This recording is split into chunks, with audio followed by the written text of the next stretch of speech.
बिस्मिल्लाहिर्रहमानिर्रहीम अस्सलामु अलैकुम। जी हाँ नाज़रीन, मैं वकीम अहमद और आप देख रहे हैं मेरा official YouTube channel Ahmad hair tips. तो आज की इस वीडियो में मैं आपके साथ एक ऐसा वजीफ़ा शेयर करने लगा हूँ जो कि मुहर्रमुल हराम के महीने में बहुत ही ज़्यादा ख़ास है।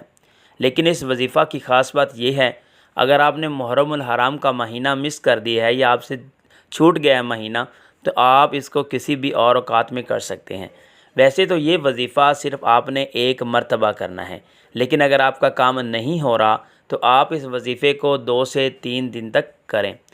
अक्सर ख़वातीन वजीफ़ा करने के बाद यही एतराज़ात करती हैं कि मुझे इतना टाइम हो गया, मैंने इतने इतने वज़ाइफ़ किए हैं लेकिन मुझे कोई फ़ायदा नहीं हुआ। उसकी सबसे बड़ी जो गलती है वो यही है कि उसका ईमान पुख्ता नहीं है। अगर उसका ईमान पुख्ता हो तो एक वजीफ़ा भी करे तो उसका काम बन जाएगा। यानी कि आप अपने ज़हन से कोई भी असबाब वग़ैरह हैं वो आप निकाल दें और बिल्कुल आप इन्हें पुख्ता यकीन के साथ कोई भी वजीफ़ा करना हो आप पुख्ता यकीन के साथ किया करें। अल्लाह ताला के हुक्म से आपको ज़रूर आपकी दिल की मुराद मिलेगी। हमारे वजीफ़ा करने में और आपके और हमारे मांगने में कोई गलती हो सकती है, अल्लाह ताला की ज़ात के देने में कोई गलती नहीं हो सकती। वो ज़ात हर चीज़ पर कादिर है।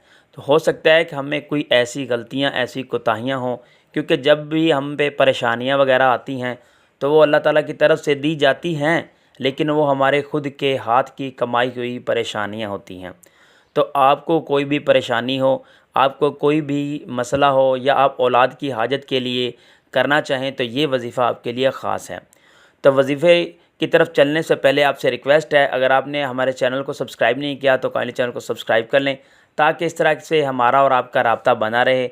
दुआओं में भी शामिल हो जाएं कि अल्लाह ताला की ज़ात दुनिया के तमाम बे औलाद जोड़ों को औलाद नरीना अता फ़रमाए। और आपने अपनी दुआ कमेंट में लिखनी है और उसके साथ दूसरे दोस्तों से गुजारिश है कि वो इसमें आमीन लाजमी लिखें, ताकि हो सकता है कि आपकी आमीन किसी के काम आ जाए। तो आपने क्या करना है, सूरह कौसर की बहुत ज़्यादा फजीलत है। इसमें आपने क्या करना है, ये वजीफ़ा आपने 11 मरतबा करना है और हर वजीफ़ा जब आप मुकम्मल करें या उससे पहले उससे बाद अव्वल आखिर दरूद पाक लाजमी पढ़ा करें। अगर आपको नहीं भी बताया जाता तो आपने क्या करना है, अव्वल आखिर 11 मरतबा दरूद इब्राहिमी पढ़ना है। उसके बाद आपने 11 मरतबा सूरह कौसर पढ़नी है। सूरह कौसर जब भी आप पढ़ें बिस्मिल्लाहिर्रहमानिर्रहीम आपने लाजमी पढ़ना है। तो ये आपका एक अमल मुकम्मल हो गया। उसके बाद आपने वहाँ पर बैठ जाना है, आंखें बंद कर लेनी है और जहन में तसव्वुर रखना है अपनी हाजत का।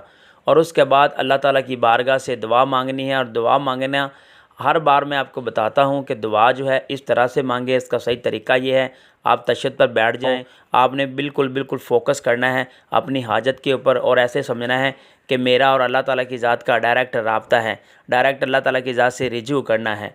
तो उसके बाद इंशाल्लाह जब आप ये मुकम्मल कर लेंगे तो अल्लाह ताला की ज़ात आपकी दुआ ज़रूर कबूल करेगी। ये असल दुआ का सही तरीका है। आपने बावज़ू होकर ये अमल करना है, इंशाअल्लाह अज़्ज़ा वजल आपकी औलाद ज़रूर होगी। Thanks for watching Ahmed hair tips. वस्सलाम।